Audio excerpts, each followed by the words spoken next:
melingkar. Gerak melingkar ini sebenarnya kita bisa padankan dengan gerak lurus. Jadi kalau misalkan kita punya satu benda yang bergerak melingkar, katakanlah gerakannya seperti ini. Misalnya mula-mula dari tempat di sini, dan ini awal. Terus kemudian katakanlah akhirnya dia ada di sini. Berarti gerakan yang dilalui dia itu adalah sepanjang gerakan ini. Maka pengertian daripada jarak yang ditempuh dia itu adalah seperti ini jaraknya. Sedangkan di gerakan melingkar itu ada istilah namanya itu theta. Ini itu adalah simbol untuk theta. Theta itu adalah berapa banyak dia itu telah melakukan putaran. Ini sebenarnya dalam satuan radian, di mana satu putaran itu sama dengan 2pi radian. Pi-nya di sini bukan pi 180 derajat ya, pi-nya di sini adalah 22/7 atau 3,14. Nah, pada saat kita belajar tentang gerakan melingkar, sebaiknya kalau misalkan kita mau membayangkannya hampir sama kayak seperti kita membayangkan tentang gerak lurus. Kalau di gerak lurus ada istilah tentang jarak atau perpindahan, ini kan istilahnya adalah jarak atau perpindahan. Di gerak melingkar itu juga ada, tadi kan istilahnya adalah theta. Ini bacanya itu adalah theta. Satuannya di sini itu adalah radian. Sedangkan pada saat kita membayangkan di gerak lurus itu ada kecepatan, kita bisa tulis dia sebagai kecepatan linear atau kecepatan tangensial. Maka dia di sini ada namanya itu omega. Ini bacanya adalah omega, kayak seperti huruf W. Ini satuannya adalah radian per detik. Tetapi pada saat kita mencari omega ini di gerak melingkar itu juga bisa dicari dari satuan frekuensi, 2pi dikali frekuensi atau 2pi dibagi periode. Ingat di kelas 8 kan sudah belajar periode sama dengan seperfrekuensi atau frekuensi sama dengan seperperiode. Pada saat di gerak lurus dia ada namanya itu percepatan, namanya adalah percepatan linear atau percepatan tangensial, itu sama aja. Di gerak melingkar juga ada. Gerak melingkar itu namanya adalah percepatan sudut.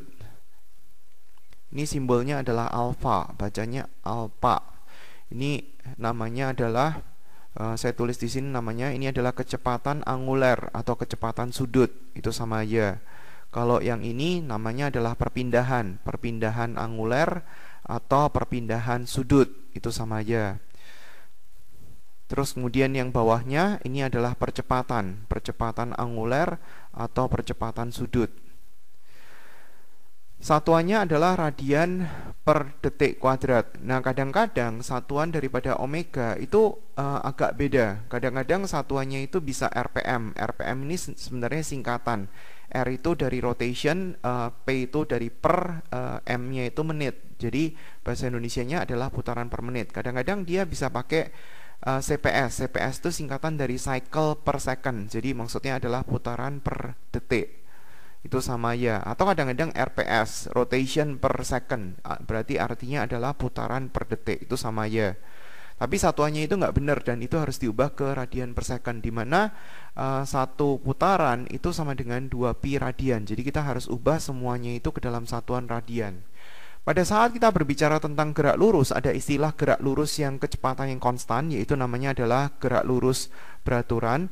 Di gerak melingkar itu sebenarnya juga ada, maksudnya dia gerak melingkarnya itu kecepatannya stabil segitu terus. Namanya adalah gerakan melingkar beraturan. Gerak melingkar beraturan ini padanan daripada gerak lurus beraturan. Jadi kalau di gerak lurus beraturan tuh S, di sini simbolnya theta. Di sini simbolnya kecepatan, di sini simbolnya juga kecepatan tapi adalah omega.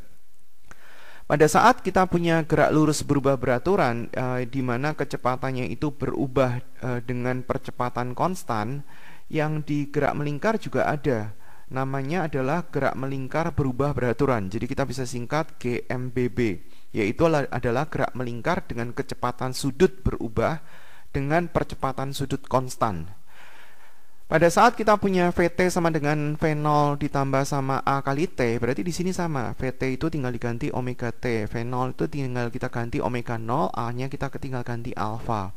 Terus kemudian S kita bisa ganti theta, S0 kita bisa ganti theta 0, V0 kita bisa ganti omega 0 kali T ditambah setengah kali alfa kali T kuadrat. VT kuadrat berarti kita punya omega T kuadrat, kecepatan sudut akhir sama dengan kecepatan sudut awal kuadrat ditambah 2 kali alfa kali delta theta. Terus kemudian kalau di sini kita punya S berarti di sini kita punya theta sama dengan omega 0 ditambah sama omega T dibagi 2 dikali T. Jadi sebenarnya nggak terlalu susah ngafalinya.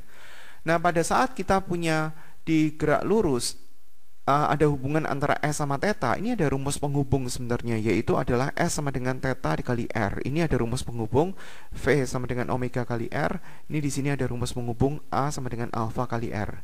Sebenarnya pada saat kita belajar tentang gerak melingkar dengan gerak lurus, itu ada beberapa item yang lainnya yang dia itu juga bisa dibandingkan.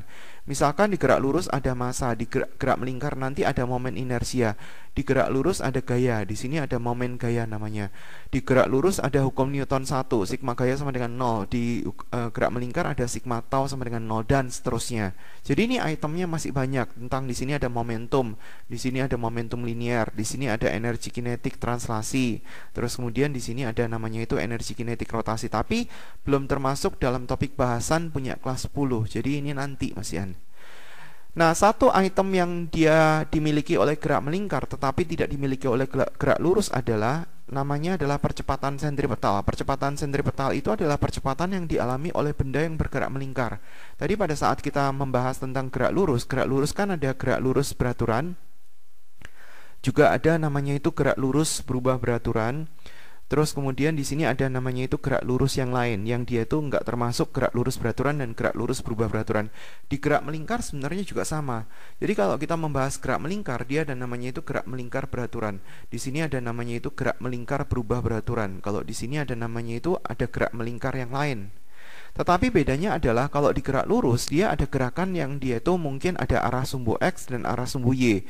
Yang kalau misalkan kita padu antara gerak lurus beraturan dan gerak lurus berubah beraturan, dia akan muncul namanya itu gerak parabola. Sedangkan kalau gerak melingkar nggak ada, maksudnya dia nggak ada vektor untuk arah sumbu X.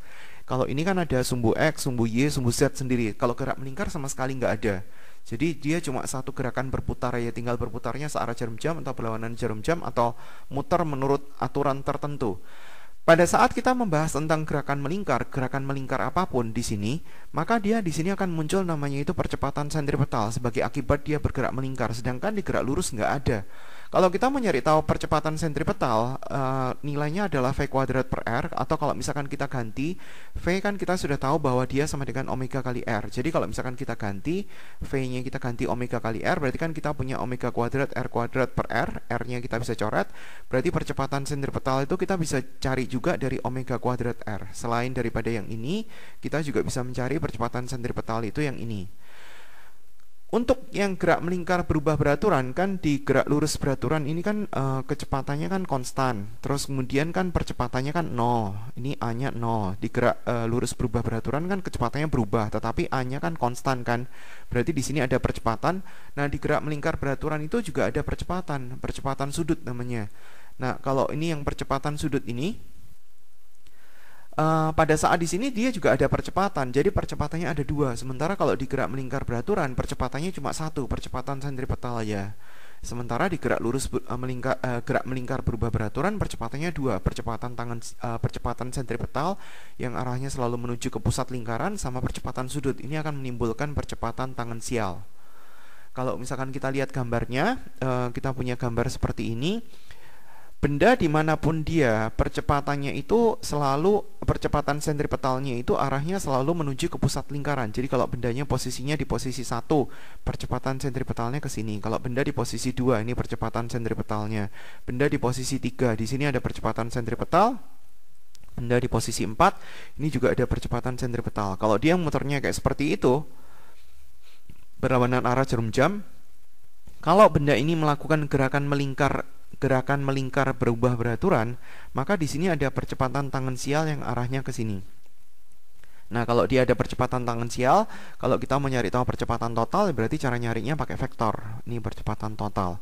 Percepatan total itu sama dengan akar daripada percepatan sentripetal kuadrat ditambah sama percepatan tangensial kuadrat. Percepatan sentripetalnya dapat dari V kuadrat per R, percepatan tangensialnya dapat dari tadi alfa A sama dengan alfa kali R. Ini percepatan sudut, ini jari-jarinya. Nah, sekarang kita coba lihat soal latihannya. Sebuah benda melakukan gerakan melingkar beraturan, melakukan 90 putaran tiap 2 menit. Berarti ini namanya adalah theta. Tapi tetanya kita harus ubah ke dalam satuan radian ya. Berarti cara ngubahnya adalah 90 dikali 2pi, berarti adalah 180 pi radian. Dalam 2 menit, berarti dalam hal ini adalah T-nya. 2 menit dikali 60, berarti 120 detik. Jika jari-jari adalah 1 meter, maka kecepatan linear adalah, ya kita bisa nyari tahu dulu omeganya mungkin. Omega kan sama dengan, kan di gerak lurus beraturan kan S sama dengan V kali T. Kalau ini kita ganti berarti kan ini theta, ini kita gantikan omega, berarti omeganya itu sama dengan theta dibagi sama T.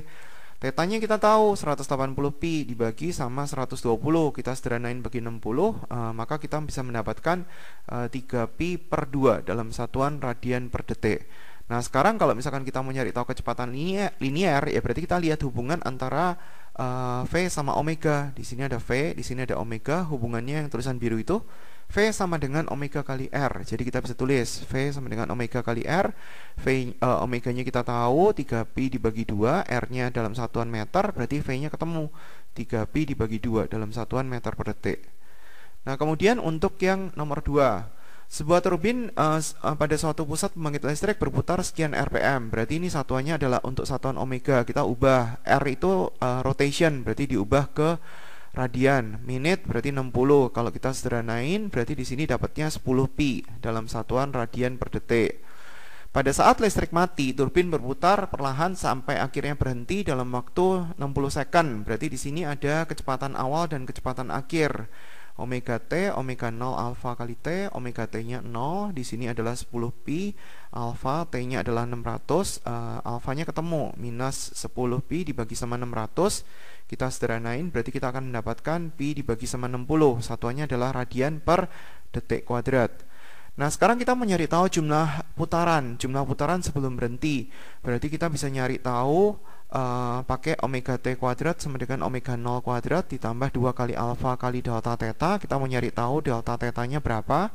Omega 0 nya kita tahu 10 pi dikuadratin, alfanya kita tahu minus pi dibagi 60 dikali sama delta theta.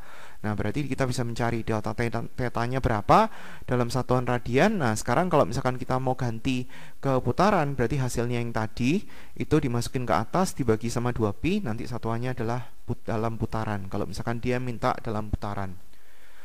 Kemudian contoh yang berikutnya, sebuah titik bergerak dengan kecepatan sekian, memutari, berarti ini kecepatan linear, memutari lingkaran diameter sekian, hitunglah percepatan sentripetal, berarti kita mencari tahu A sentripetal, V kuadrat per R.